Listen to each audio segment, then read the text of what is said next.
Muy bien. A partir del versículo 23, ahí los de la Reina Valera le ponen un título que dice: el sacrificio de Cristo quita el pecado. Anteriormente, cuando el sumo sacerdote hacía los sacrificios correspondientes era para cubrir los pecados, no era para quitar los pecados, solamente cubría los pecados. Entonces, ahora, con Jesucristo, nuestro Salvador, además ahora quita el pecado. El sacrificio de Cristo Jesús quita el pecado. Y eso es una gran ventaja. Por eso Jesucristo es mejor sumo sacerdote, el gran sumo sacerdote, porque quita el pecado, y una vez, con una sola vez que hizo sacrificio, con eso quita el pecado. No sé si notemos la diferencia entre cubrir y quitar. Desde que Adán y Eva pecaron, y allá en el huerto del Edén, Dios los busca. Ellos se hicieron con hojas de higuera, o no recuerdo bien de qué tipo de hojas fue. Se cubrieron, pero Dios hizo el sacrificio y los cubrió con pieles de animales sacrificados. Entonces, como símbolo, ¿verdad? De que así tendría que ser para cubrir el pecado. Entonces, pero ahora vemos aquí, a través de los evangelios, que Dios nos mandó a su Hijo Jesucristo para morir por nosotros en la cruz, y con eso reconciliarnos y quitar el pecado que traemos desde que nacemos, ¿no? Desde que nacimos. Entonces, eso es lo que aquí se nos muestra, y Dios, a través de este libro de Hebreos, nos insiste que una vez que aceptemos a Cristo Jesús en nuestro corazón como nuestro Señor y Salvador, quien que se hizo sacrificio por nosotros, Él quita el pecado, lo quita completamente, ¿verdad? Y nos hace ser libres del pecado, y por ello podemos reconciliarnos con Dios, porque ya estamos libres de pecado. Y así lo menciona Hebreos 9:23, que dice: fue pues necesario que las figuras de las cosas celestiales fuesen purificadas así, hablando lo que decía los versículos más arriba del 22, del 1 al 22, donde hablaba de que se rociaba con la sangre los objetos. Aquí menciona así que fue necesario que así fuese, purificadas así, pero las cosas celestiales mismas con mejores sacrificios que estos, porque no entró Cristo en el santuario hecho de mano, figura del verdadero, sino en el cielo mismo, para presentarse ahora por nosotros ante Dios. Cuando Jesucristo resucita, él en Hechos podemos ver que Él ascendió al cielo y que está a la diestra del Padre. Y ahora Él entra al cielo mismo, no a un tabernáculo hecho de mano de hombres, o un santuario hecho de mano de hombres, sino nos presenta ante Dios, ¿verdad? Y eso hace que estemos nosotros, los que aceptamos a Cristo, nos quita el pecado. Y aquí yo hice varias referencias. En Hechos 2:33 menciona: así exaltado por la diestra de Dios, y habiendo recibido el Padre la promesa del Espíritu Santo, ha derramado esto que vosotros veis y oís. Entonces, Él está a la diestra del Padre. También lo vemos en 1 Juan 2:1, que dice: hijitos míos, estas cosas os escribo para que no pequéis. Y si alguno hubiere pecado, abogado tenemos para con el Padre, a Jesucristo el justo. También lo vemos en Romanos 8:34. Dice: ¿quién es que condenará? Cristo es el que murió, más aún el que también resucitó, el que además está a la diestra de Dios, el que también intercede por nosotros. ¿Sí? Entonces, Jesucristo, al momento de que resucita, muere, crucificado por nuestros pecados, derrama su sangre por nosotros, y luego, como lo prometió, porque siendo Dios no podía quedar en la cruz, resucita el tercer día, y asciende al cielo, ¿sí? Dice aquí, sino en el cielo mismo, para presentarse ahora por nosotros. Hermanos, Jesús está por nosotros, ¿sí? Él no está en contra de nosotros. Él está a favor nuestro. No sé si notemos eso, no oí ningún amén, espero que porque tengo los micrófonos apagados. Pero Él está por nosotros ante Dios.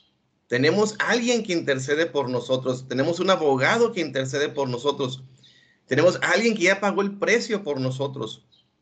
Quien te diga que Jesús está en contra tuya, está echando mentiras, porque realmente Él es el que está a favor nuestro, ¿sí? Y tenemos que tener en la mente eso, porque a veces decimos, Dios ya me castigó, o ya me condenó, o ya es que hice esto mal y por eso ahora tengo este problema. No, Dios está por nosotros, ¿sí? Cristo está por nosotros y Él intercede por nosotros, Él aboga por nosotros, ¿sí? El que está en contra de nosotros es el diablo, es el enemigo. Él es el que está todo el tiempo acusándonos ante Dios, pero tenemos un abogado que nos defiende. Aquí lo dice, ¿verdad? Dice, sino que en el cielo mismo para presentarse ahora por nosotros ante Dios. Eso es, hermanos, algo que nos puede hacer dormir tranquilos, ¿sí? Nuestra deuda ha sido pagada, nuestro castigo ha sido pagado. Entonces no tenemos por qué tener ningún temor, ¿sí?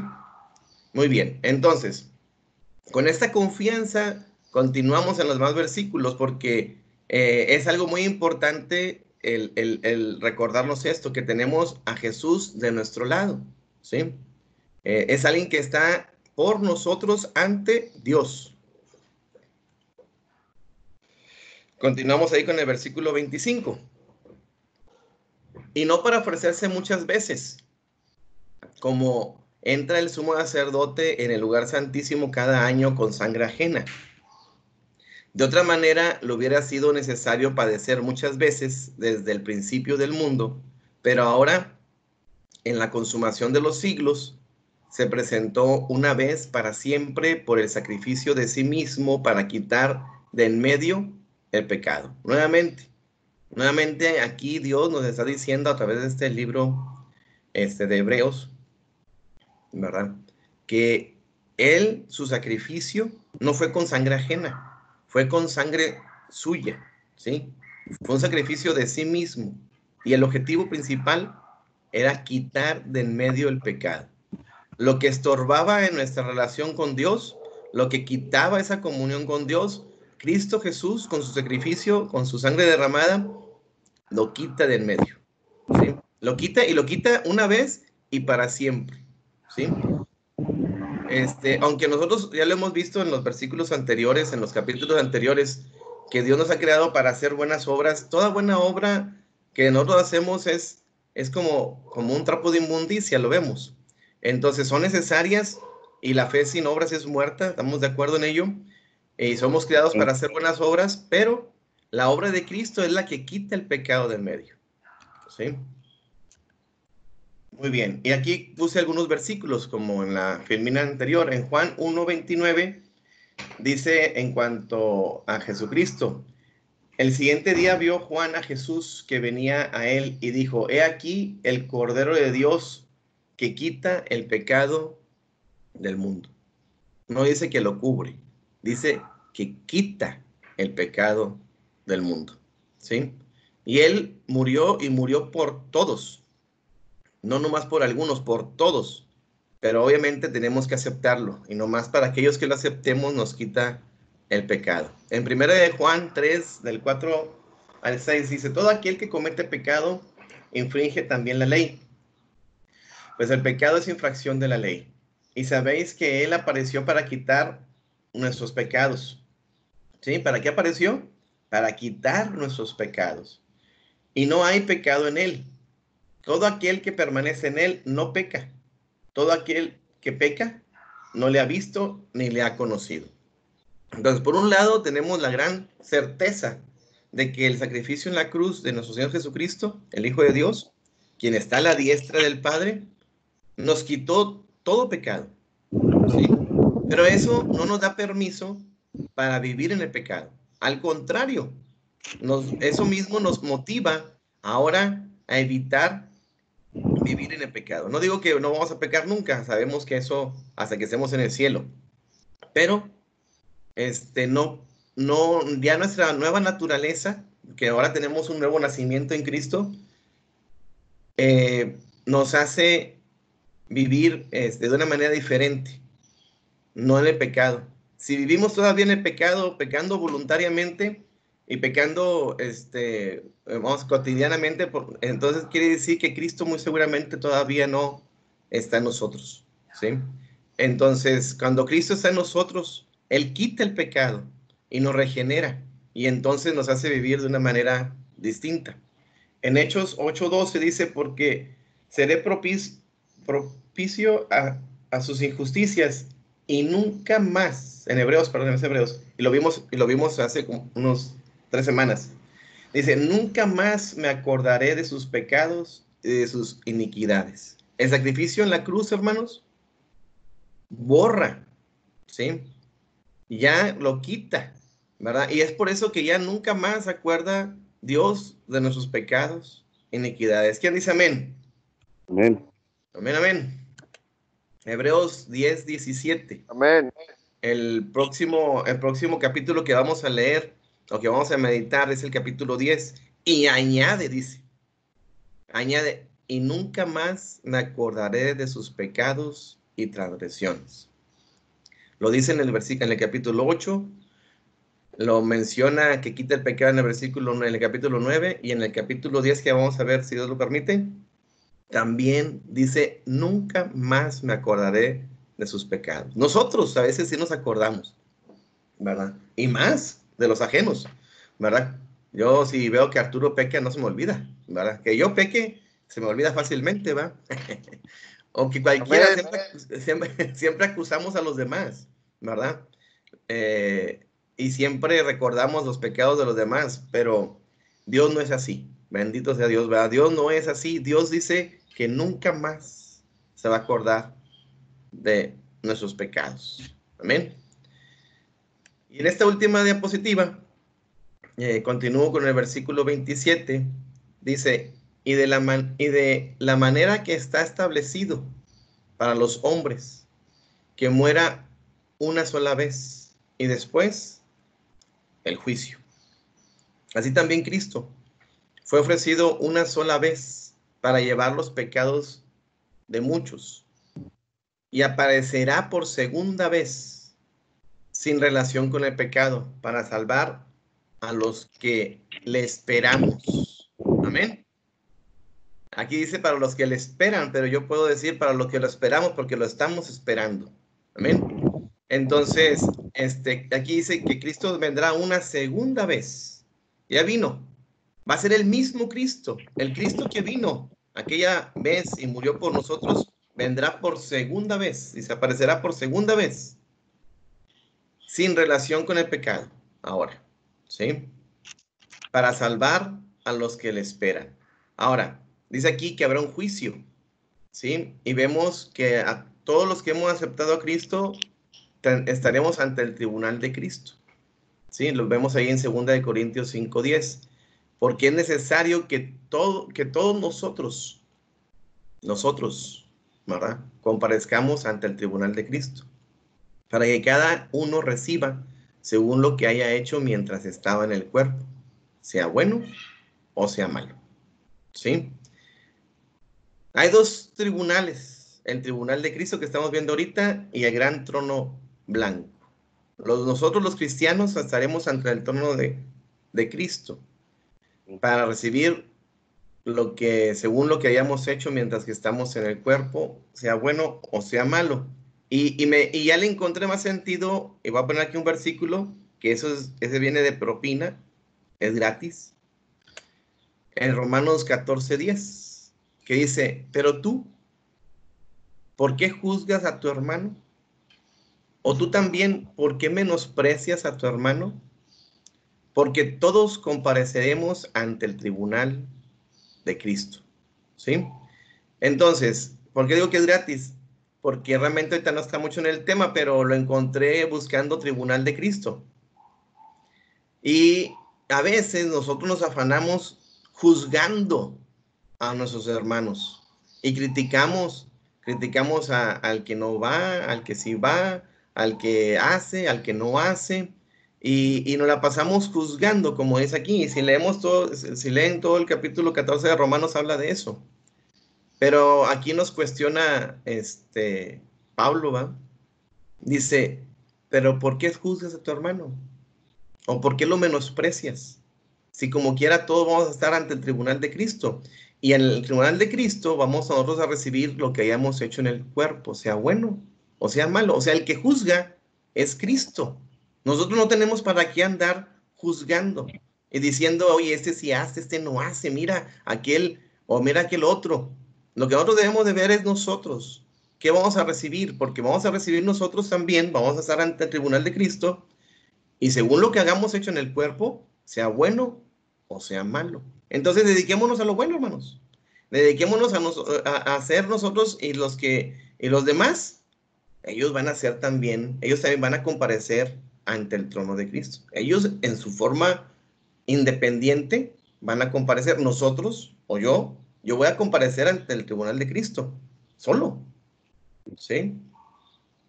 Soy. Nada más, ¿sí? Soy. Dime, Lalo. Soy. Sí, dime. Mira, haz de cuenta que lo que viene ahí en Romanos es en respecto a culpa. O sea, la gente que se siente mal, porque todavía no se siente, ¿Por qué no come? ¿Por qué sí come? ¿Por qué esto? ¿Por qué el otro? exacto, no se siente todavía justificado bien, le gusta criticar a los demás para sentirse mejor. Esa es la realidad. Entonces siempre está criticando porque él también se siente mal, no se ha aceptado bien su perdón, todavía no se siente justificado completamente. Entonces de esa manera él dice, aquel es peor que yo, y entonces ya se siente bien. Es un problema psicológico de culpa. Entonces Sí. cuando sentamos totalmente el perdón de Dios y que Dios te perdona aún a pesar de lo que eres, entonces ya puedes perdonar a todos los demás. Pero Claro. necesitas primero sentir el verdadero perdón y estar bien agradecido de todo para poder estar perdonando también a los demás. Y también saber, Lalo, de que cada quien vamos a comparecer ante el tribunal de Cristo. Claro, No, claro. no ante el tribunal de Lalo, ¿verdad? Oiga, Ok.